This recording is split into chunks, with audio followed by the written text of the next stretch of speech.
السلام علیکم۔ بہشتی زیور کے ایک نئے مسئلے میں آج میں بیان کروں گی نماز کا بیان۔ اللہ تعالیٰ کے نزدیک نماز کا بہت بڑا رتبہ ہے۔ کوئی عبادت اللہ تعالیٰ کے نزدیک نماز سے زیادہ پیاری نہیں ہے۔ اللہ تعالیٰ نے اپنے بندوں پر 5 وقت کی نمازیں فرض کر دی ہیں۔ ان کے پڑھنے کا بڑا ثواب ہے اور ان کے چھوڑنے کا بڑے سے بڑا گناہ ہوتا ہے۔ حدیث شریف میں آیا ہے کہ جو کوئی اچھی طرح سے وضو کیا کرے اور خوب دل لگا کر اچھی طرح نماز پڑھا کرے، قیامت کے دن اللہ تعالیٰ اس کے چھوٹے چھوٹے گناہ سب بخش دے گا اور جنت دے گا۔ اور حضرت صلی اللہ علیہ وآلہ وسلم نے فرمایا ہے کہ نماز دین کا ستون ہے۔ جس نے نماز کو اچھی طرح پڑھا اس نے دین کو ٹھیک رکھا، اور جس نے اس ستون کو گرا دیا یعنی نماز نہ پڑھی اس نے دین برباد کر دیا۔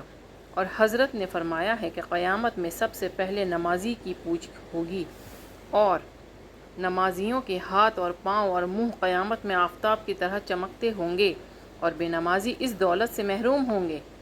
اور حضرت نے فرمایا کہ نمازیوں کا سر قیامت کے دن نبیوں اور شہیدوں اور ولیوں کے ساتھ ہوگا، اور بے نمازیوں کا حشر فرعون اور حامان اور قارون ان بڑے بڑے کافروں کے ساتھ ہوگا۔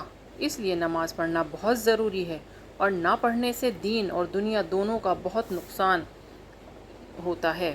اس سے بڑھ کر اور کیا ہوگا کہ بے نمازی کا حشر کافروں کے ساتھ کیا گیا، بے نمازی کافروں کے برابر سمجھا گیا۔ خدا کی پناہ، نماز نہ پڑھنا کتنی بری بات ہے۔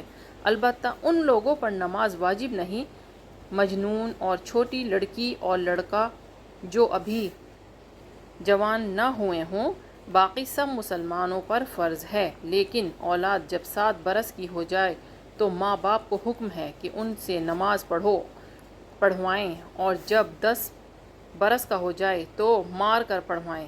اور نماز کا چھوڑنا کبھی کسی وقت درست نہیں ہے۔ جس طرح ہو سکے نماز ضرور پڑھیں۔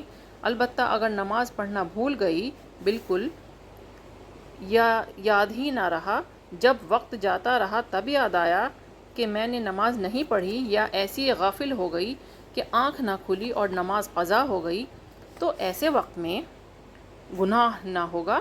لیکن جب یاد آوے اور آنکھ کھلے تو وضو کر کے فوراً قضا پڑھ لینا فرض ہے۔